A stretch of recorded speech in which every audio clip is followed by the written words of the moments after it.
আকাশবাণী আগরতলা স্থানীয় সংবাদ পড়ছি শান্তা ভৌমিক।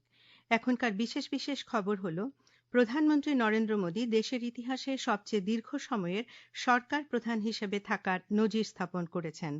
আগামীকাল বিধানসভার বাজেট অধিবেশনের শেষ দিনে ২০২৬-২৭ অর্থবছরের বাজেট গৃহীত হবার কথা রয়েছে।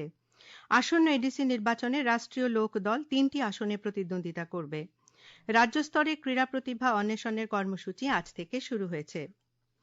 প্রধানমন্ত্রী নরেন্দ্র মোদী দেশের ইতিহাসে সবচেয়ে দীর্ঘ সময়ের সরকার প্রধান হিসেবে থাকার নজির স্থাপন করেছেন। শ্রী মোদী সিকিমের মুখ্যমন্ত্রী পবন কুমার চামলিংয়ের কার্যকালের মেয়াদ ৮,৯৩০ দিনের রেকর্ডকে অতিক্রম করেছেন। প্রধানমন্ত্রী নরেন্দ্র মোদী প্রথমে গুজরাটের মুখ্যমন্ত্রী এবং বর্তমানে দেশের প্রধানমন্ত্রী হিসেবে ৮,৯৩১ দিন পূর্ণ করেছেন। কেন্দ্রীয় প্রতিরক্ষামন্ত্রী রাজনাথ সিং প্রধানমন্ত্রী নরেন্দ্র মোদীকে দেশের সবচেয়ে বেশি সময় ধরে সরকার প্রধানের পদে থাকার জন্য শুভেচ্ছা এবং অভিনন্দন জানিয়েছেন। আজ সামাজিক মাধ্যমে শ্রী সিং জানান, প্রধানমন্ত্রীর এই যাত্রা দেশের প্রতি তার সেবা ভাবের প্রমাণ। কেন্দ্রীয় স্বরাষ্ট্রমন্ত্রী অমিত শাহ সামাজিক মাধ্যমে প্রধানমন্ত্রীর সেবা, কঠোর পরিশ্রম এবং অবিচল প্রতিশ্রুতির ওপর ভিত্তি করে এই নজির মাইল ফলক বলে উল্লেখ করেন। আগামীকাল বিধানসভার বাজেট অধিবেশনের শেষ দিন। সকাল 11টা থেকে অধিবেশন শুরু হবে।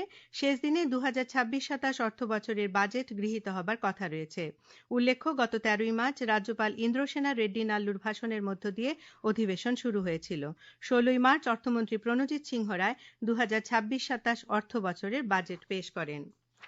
ধর্মনগর বিধানসভা উপনির্বাচনকে সামনে রেখে আজ দুপুরে ধর্মনগর জেলা বিজেপি কার্যালয়ে মুখ্যমন্ত্রী অধ্যাপক ডাক্তার মানিক সাহার পৌরোহিত্যে এক বৈঠক অনুষ্ঠিত হয়। বৈঠকে ধর্মনগর বিধানসভা কেন্দ্রের উপনির্বাচনের দলীয় কার্যক্রম নিয়ে আলোচনা হয়। বৈঠকে প্রাণী সম্পদ বিকাশ মন্ত্রী সুধাংশু দাস, বিজেপি মনোনীত প্রার্থী জহুর চক্রবর্তী এবং অন্যান্য নেতৃবৃন্দ উপস্থিত ছিলেন। প্রধানমন্ত্রী নরেন্দ্র মোদীর উন্নয়নের ধারাকে সমর্থন করার উপনির্বাচন বলে মুখ্যমন্ত্রী জানান। এডিসি নির্বাচন নিয়ে আজ ধর্মনগরের সিপিআইএম এর জেলা কার্যালয়ে আয়োজিত এক বৈঠকে উপস্থিত ছিলেন বিরোধী দলনেতা তথা সিপিএম এর রাজ্য সম্পাদক জিতেন্দ্র চৌধুরী। বৈঠক শেষে রাজ্য সম্পাদক ধর্মনগরের মধুবন উপজাতি গ্রামে এক জনসভায় বক্তব্য রাখেন। সভায় অন্যান্যদের মধ্যে উপস্থিত ছিলেন জেলা দলের সম্পাদক অভিজিৎ দে, মহকুমা সম্পাদক রতন রায় সহ অন্যান্যরা। আসন্ন এডিসি নির্বাচনে রাষ্ট্রীয় লোক দল ৩টি আসনে প্রতিদ্বন্দ্বিতা করবে। দলের রাজ্য সভাপতি মনীন্দ্র রিয়াং সাংবাদিক সম্মেলনে প্রার্থীদের নাম ঘোষণা করে বলেন, ২৩ মহারানী চেলাগাং কেন্দ্রে অ্যাঞ্জেলিনা কাইপেং, ২৫ বীরচন্দ্র কলসি কেন্দ্রে সুবীর কুমার জমাতিয়া এবং ২৬ কাঠালিয়া মির্জা রাজাপুর কেন্দ্রে পূর্বজয় রিয়াং দলের প্রার্থী হচ্ছেন। আজ দলের নির্বাচনী ইশতেহারও প্রকাশ করা হয়। সাংবাদিক সম্মেলনে উপস্থিত ছিলেন দলের ত্রিপুরার ইনচার্জ আশুতোষ মিশ্রা, বিজনেস সেলের সভাপতি প্রণব রায় সহ অন্যান্য নেতৃবৃন্দ।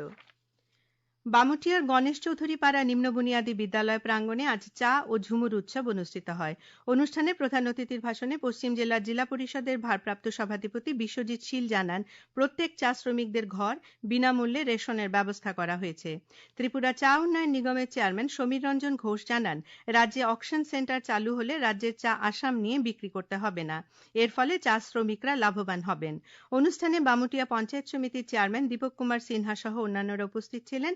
আজকের উৎসবে চা শ্রমিকেরা সঙ্গীত এবং নৃত্য পরিবেশন করেন। উদয়পুরে আজ গোমতী জেলা ভিত্তিক জল মহোৎসব অনুষ্ঠিত হয়। পূর্ত বিভাগের পানীয় জল ও স্যানিটেশন উদয়পুর ডিভিশনের উদ্যোগে রাজর্ষি কলাক্ষেত্রে আয়োজিত অনুষ্ঠানে জল সংরক্ষণ, বিশুদ্ধ পানীয় জলের গুরুত্ব এবং স্যানিটেশন বিষয়ে সাধারণ মানুষের মধ্যে সচেতনতা বৃদ্ধির ওপর গুরুত্ব আরোপ করা হয়। অনুষ্ঠানের সূচনা করেন গোমতী জেলা পরিষদের সভাধিপতি দেবল দেব রায়। প্রধানমন্ত্রী নরেন্দ্র মোদী আগামী ২৯শে মার্চ রবিবার সকাল 11টায় আকাশবাণীর মন কি বাত অনুষ্ঠানে দেশ বিদেশের জনগণের সঙ্গে মত বিনিময় করবেন। এটি হবে মন কি বাতের ১৩২তম পর্ব।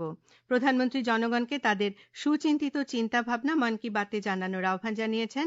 মাই গভর্নমেন্ট ওপেন ফোরামে এবং নরেন্দ্র মোদী অ্যাপে জনগণ তাদের মতামত পাঠাতে পারবেন।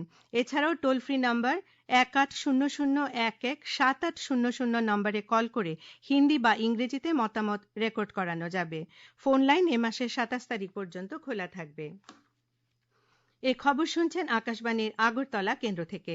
আকাশবাণীর সংবাদের আপডেট পেতে লগ ইন করুন www.newsonair.com এবং নিউজ অন এআইআর অ্যাপ এবং টুইটার ও ফেসবুক প্ল্যাটফর্মে AIR news অ্যালার্টসে।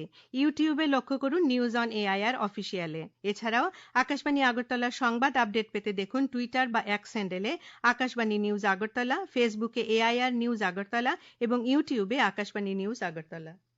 Confederation of Indian industry CII জানিয়েছে, চলমান পশ্চিম এশীয় সংঘাতের এই পরিস্থিতিতে ভারত দ্রুত ও ভারসাম্যপূর্ণ পদক্ষেপ নিচ্ছে এবং সরবরাহ শৃঙ্খল, জ্বালানি নিরাপত্তা এবং সার্বিক অর্থনৈতিক স্থিতিশীলতা রক্ষায় সরকার এবং শিল্প উভয়ই একসঙ্গে কাজ করছে।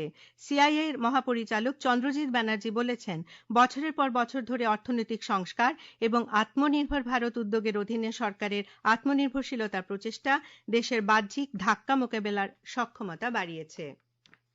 কেন্দ্রীয় যুব বিষয়ক এবং ক্রীড়া মন্ত্রকের উদ্যোগে মেরা যুব ভারত আগামীকাল দেশব্যাপী শহীদ দিবস উপলক্ষে পদযাত্রার আয়োজন করবে।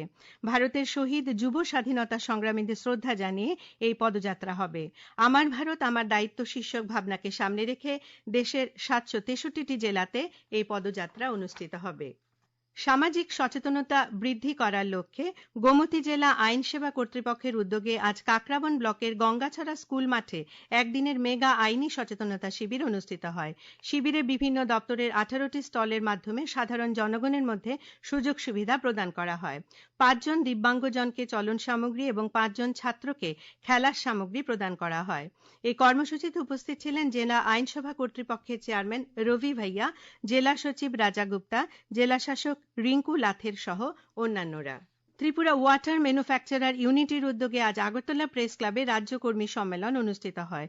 সম্মেলনের উদ্বোধন করেন জগন্নাথজিউ মন্দিরের মহারাজ ভক্তি কমল বৈষ্ণব। উপস্থিত ছিলেন পশ্চিম ত্রিপুরা জেলা পরিষদের সভাধিপতি বিশ্বজিৎ শীল, আগরতলা প্রেস ক্লাবের সভাপতি প্রণব সরকার প্রমুখ। বিজেপি রাজ্য সভাপতি রাজীব ভট্টাচার্যের পৌরোহিত্যে আজ প্রদেশ বিজেপি কার্যালয়ে সাংগঠনিক বৈঠক অনুষ্ঠিত হয়। বৈঠকে আসন্ন এডিসি নির্বাচন নিয়ে আলোচনা হয়। বৈঠকে পর্যটন মন্ত্রী সুশান্ত চৌধুরী, সমাজ কল্যাণ ও সমাজ শিক্ষা মন্ত্রী টিঙ্কু রায়, বিজেপি সাধারণ সম্পাদক বিপিন দেববর্মা সহ অন্যান্য কার্যকর্তারা উপস্থিত ছিলেন। ডিওয়াইএফআই এর ডুকলি বিভাগীয় কমিটির সম্মেলন উপলক্ষে আজ বর্দোয়ালি সিপিআইএম কার্যালয়ে রক্তদান শিবির অনুষ্ঠিত হয়। উপস্থিত ছিলেন প্রাক্তন বিধায়ক রতন দাস, প্রাক্তন সাংসদ ঝর্ণা দাস বৈদ্য প্রমুখ। শিবিরে 43 জন রক্তদান করেন।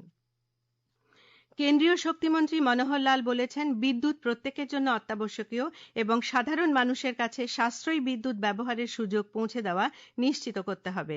নয়াদিল্লিতে ভারত ইলেকট্রিসিটি সম্মেলন 2026-এর সমাপ্তি অনুষ্ঠানে বক্তব্য রাখতে গিয়ে তিনি বলেন, সৌভাগ্য যোজনা পিএম সূর্যঘর প্রকল্পের মাধ্যমে দেশের প্রত্যন্ত এলাকার এবং সীমান্ত এলাকাতেও বিদ্যুৎ সংযোগ পৌঁছে গেছে। কেন্দ্রীয় মন্ত্রী বলেন, এই সম্মেলন শক্তি ক্ষেত্রে ভবিষ্যৎ নির্ধারণের জন্য একটি মঞ্চ তৈরি করেছে, যেখানে নীতি নির্ধারক, শিল্পপতি, বিনিয়োগকারী এবং উদ্ভাবকরা একসাথে মিলিত হয়ে শক্তি ক্ষেত্রের ভবিষ্যৎ নিয়ে আলোচনা করবে। উপরাষ্ট্রপতি সিপি রাধাকৃষ্ণন বলেছেন, যোগা এবং আয়ুর্বেদের মতো দেশের পারম্পরিক নিরাময় ব্যবস্থা সারা বিশ্বের স্বীকৃতি অর্জন করেছে। উপরাষ্ট্রপতি আজ মহারাষ্ট্রে নেচারোপ্যাথিক গ্রাম সুধার ট্রাস্টের 81তম বার্ষিক উদযাপনের অনুষ্ঠানে বক্তব্য রাখতে গিয়ে বলেন, যোগা এবং আয়ুর্বেদ শারীরিক এবং মানসিক উভয় ক্ষেত্রকে উন্নত করে। তিনি জনগণকে প্রাকৃতিক জীবনশৈলী গ্রহণ করার এবং প্রকৃতির কাছাকাছি থাকার জন্য অনুরোধ জানান। ত্রিপুরা চটকল শ্রমিক ইউনিয়নের সম্মেলন ও jute mill pensioners welfare society সাধারণ অধিবেশন যৌথভাবে আজ আগরতলার শ্যামাপ্রসাদ মুখার্জি টাউন হলে অনুষ্ঠিত হয়। প্রধান অতিথি হিসেবে উপস্থিত ছিলেন বরিষ্ঠ আইনজীবী পুরুষোত্তম রায় বর্মন। এছাড়া সম্মেলনে উপস্থিত ছিলেন সংগঠনের আহ্বায়ক ধনমণি সিনহা সহ অন্যান্যরা।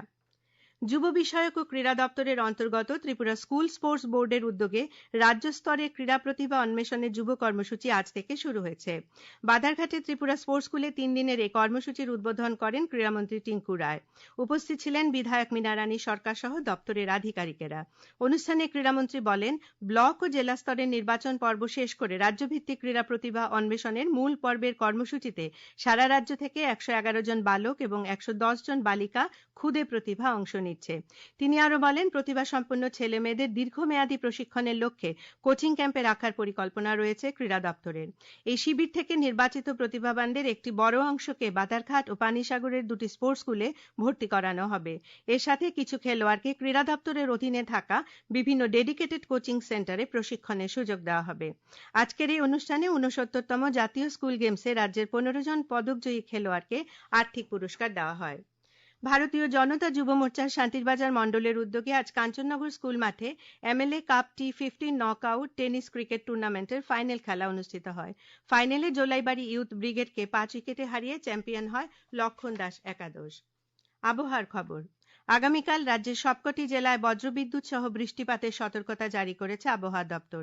আকাশ সাধারণত আংশিক মেঘাচ্ছন্ন থাকবে।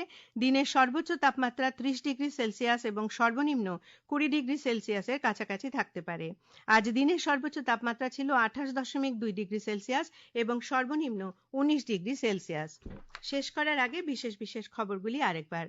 প্রধানমন্ত্রী নরেন্দ্র মোদী দেশের ইতিহাসে সবচেয়ে দীর্ঘ সময়ের সরকার প্রধান হিসেবে থাকার নজির স্থাপন করেছেন। আগামীকাল বিধানসভার বাজেট অধিবেশনের শেষ দিনে 2026-27 অর্থ বছরের বাজেট গৃহীত হবার কথা রয়েছে। আসন্ন এডিসি নির্বাচনে রাষ্ট্রীয় লোক দল 3টি আসনে প্রতিদ্বন্দ্বিতা করবে। রাজ্য স্তরের ক্রীড়া প্রতিভা অন্বেষণের কর্মসূচি আজ থেকে শুরু হয়েছে। স্থানীয় সংবাদ আজকের মতো এখানেই শেষ হলো। পরবর্তী বাংলা স্থানীয় সংবাদ প্রচারিত হবে আগামীকাল সকাল 7:35 মিনিটে।